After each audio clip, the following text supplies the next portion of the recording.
నమస్తే. మనం ప్రస్తుతం తాడేపల్లిలో ఉన్నాం. నా పేరు Rahul. Welcome to Sri media. ప్రస్తుతం ఏపీ రాజకీయాలు చాలా హాట్ టాపిక్గా నడుస్తున్నాయి. ఇక్కడ తాడేపల్లిలో సీఎం గారు ఉంటారు, జగన్మోహన్ రెడ్డి గారు. ఇక్కడ ప్రజలు ఏమనుకుంటున్నారు అనేది మనమే గ్రౌండ్ లెవెల్లో వచ్చామన్నమాట. శ్రీ మీడియా అడిగి తెలుసుకుందాం. వెంకటరామాయణ మామూలుగా సరుకులు గిరుకులు 70 రూపాయలు ఏరుకుంటానా. ఓకే, ఇప్పుడు జగన్మోహన్ రెడ్డి గారి పరిపాలన ఎలా ఉంది? బాగుందన్న, చాలా బ్రహ్మాండంగా ఉంది. అమ్మఒడి ఇస్తున్నాడు, నాకు బండి కూడా ఇచ్చాడు, రుక్షా బండి ఇచ్చాడు. రిక్షా బండి ఇచ్చారా? రుక్షా బండి ఇచ్చాడు ఎమ్మెల్యే గారు, ఆర్కే గారు. బాగుందన్న, పరిపాలన బాగుంది. అంతకుముందు చంద్రబాబు నాయుడు గారు ఉన్నప్పుడు ఎలా ఉంది, ఇప్పుడు జగన్ గారు ఉన్నప్పుడు ఎలా ఉంది? ఇప్పుడు బాగుందన్న. అప్పుడు మీకు ఆ చంద్రబాబు గారు ఉన్నప్పుడు ఎలా అనిపించింది? మామూలుగా ఏదో కార్యక్రమం పెడతాడు, ఇప్పుడు అట్ట కాదు. మామూలుగా ఇప్పుడు వాలంటీర్లు ఇంటి దగ్గరికి వస్తున్నారు, మొత్తం అడుగుతున్నారు, అన్ని తీసుకోండి అంటున్నారు. బాగుందన్న. ఇంటి దగ్గరికి వచ్చి ఇస్తున్నారా ఎవరైనా కూడా? ఇంటి దగ్గర కంటే అందరూ వస్తున్నారు, ఇస్తున్నారు. వాలంటీర్లు ఇస్తున్నారా లేకుంటే మీరే వాళ్ళ దగ్గరికి వెళ్ళి తీసుకోవాలి? వాళ్ళే వస్తున్నారన్న, వాళ్ళే వస్తున్నారు. ఇంటి దగ్గరికి వస్తున్నారన్న. ప్రభుత్వ పనులు మంచిగా జరుగుతున్నాయా? బాగా జరుగుతుందన్న.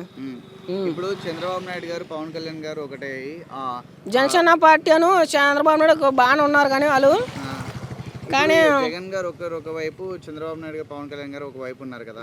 ఎవరు గెలుస్తారని మీరు అనుకుంటున్నారు? నాకైతే మటు జగన్ అన్న గెలుస్తాడు. ఎందుకనన్నా? ఎందుకంటే పరిపాలన బాగుంది, చెయ్యొత్తు కానీ అన్ని బాగా ఇస్తున్నారు లేడీస్కి. మొత్తం రేపు గెలిచినప్పుడు లేడీస్కి బస్సులు ఉచితం బస్సులు పెడతా అంటున్నాడు, అన్ని బాగున్నానా. ఇప్పుడు అది చంద్రబాబు నాయుడు గారు కూడా మళ్ళీ నేను గెలిస్తే మాత్రం ఇంకా డెవలప్ చేస్తాను, పేద ప్రజలందరికీ ఉపయోగపడతాను అంటున్నారు. మీరు నమ్మరా చంద్రబాబు నాయుడు గారిని? నమ్ముతాం కానీ అన్న, చెయ్యాలి కదా, చేతగా నమ్మాలి. ఇప్పుడు నాది పూరుగుడిచే. ఇప్పటికే జగన్ అన్న పట్టకాతం ఇచ్చాడు. ఎక్కడ ఇచ్చారు పట్టకాతం? పట్టకాతం ఇచ్చాడు కానీ మరి తల ఇంకా రాలేదు, ఇల్లు అట్లా గుడిచెలు నాది. వచ్చిందా? పట్టకాతం ఇచ్చాడు, ఉత్తి గుడిసే. ఇప్పటికప్పుడు వరుస వచ్చించారు, ఏ వచ్చిందన్నా గుడిచెలు ఇంట్లోనే ఉన్నా. మరి ఇప్పుడు ఇల్లు కట్టమని అడగలేదా నువ్వు? ఇల్లు అప్లై చేసుకోలేదా ఇల్లు గురించి? అప్లై చేశానా. ఇక్కడ అంటే ఇదంతా పారం ఒక తలమంటగా కాల కొట్టినా, అందుకని ఉండవంట ఇండ్లు. ఎక్కడెత్తారో తెలీదు. మరి ఇప్పుడు గెలిస్తే ప్రభుత్వం ఏం చేస్తాం? పట్టాకథ అంటే మామూలుగా ఇస్తారు కానీ జగన్ ఇచ్చాడు, ఉండడానికి ఇచ్చాడు.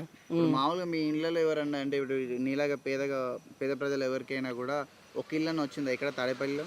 అందరికి వచ్చినాయి ఇండ్లు, వచ్చినాయి అక్కడ వెంకాయపాలెం, ఈ అన్ని ఊర్లు వచ్చినాయి, తలాలు వచ్చినాయి. కానీ ఏంటంటే ఇంకా ఇవ్వాల, గెలిస్తే తలాలు వచ్చినాయి.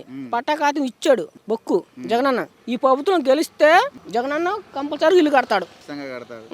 మీకు నమ్మకం ఉందా మరి ఇల్లు కడతాడని? నమ్మకం కడతాడన్నా. మడం తెప్పడు మాట తెప్ప అని చెప్తాడు జగనన్న. మడం తెప్పడు మాట తప్పడు, జగనన్న ఇస్తాడు కంపల్సరిగా. ఇప్పుడు మీకు స్థలాలు ఎప్పుడు ఇచ్చారన్నమాట? అసలు ఎన్ని సంవత్సరాలు ఇచ్చి చాలా రోజులు అవుతుందన్నా. అంతకుముందు లేదు మీకు స్థలాలు? లేవన్నా, ఇదే పారమొక్క తలం. ఇదంతా పారమొక్క తలం అంటే ఇదంతా కాల కొట్టాను. ఇక్కడ ఉండేదన్నమాట మీరు. ఇప్పుడు మీకు ఏమేమి పథకాలు ఇంట్లో వస్తున్నాయి ఇప్పటికి ప్రజెంట్? అమ్మ కూడా వచ్చిందన్న, జగనన్న బండి ఒకటి ఇచ్చాడు. ఇప్పుడు జగనన్న బండి మీరు అప్లై చేసుకున్నారా? అప్లై చేసుకున్నాను, నేను అప్లై చేసుకున్నాను. ఆధార్ కార్డు ఇచ్చి మరగా అప్లై చేసుకున్నాను. వచ్చిందన్న బండి, వచ్చింది. బాగానే చూస్తున్నాడు జగన్ అన్న. మొత్తానికి అయితే మీకు జగన్ గారి పరిపాలన బాగానే ఉంది. ఎలక్షన్లలో జగన్ గారు మళ్ళీ గెలుస్తారంటారు? గెలుస్తాడు, కంపల్సరీ గెలుస్తాడు. ఇప్పుడు లేదు ఖచ్చితంగా. ఇప్పుడు షర్మిల గారు కూడా ఇప్పుడు జగన్ గారి సొంత చెల్లెలే జగన్ గారికి ఆపోజిట్ గా నిలబడుతున్నారు కదా కాంగ్రెస్ నుంచి. నిలబడినా అన్న జగన్ అన్న గెలుస్తాడు. షర్మిల గారు గెలిచే అవకాశం లేదంటారా? గెలుస్తాడు, అలా దాన్ని బట్టే కన్నా కంపల్సరీగా జగన్ అన్న గెలుస్తాడు. అంత గట్టిగా ఎందుకు చెప్పగలుగుతున్నారు మీరు జగన్ గారే గెలుస్తారు? ఎందుకంటే నమ్మకం. ఎందుకు నమ్మకం? ఎందుకు? ఇప్పుడు మీకు ఇల్లే లేదంటున్నారు కదా, అంత నమ్మకం ఎందుకు మరి? ఇల్లు కట్టాను, ఇల్లు కట్టలేదు ఇంకా. కమ్మటకు అన్ని పథకాలు కరెక్ట్గా ఇస్తున్నాడు. సో మీకైతే నమ్మకం ఉన్నది? నాకైతే మరి జగన్ అన్న మీద నమ్మకం ఉంది.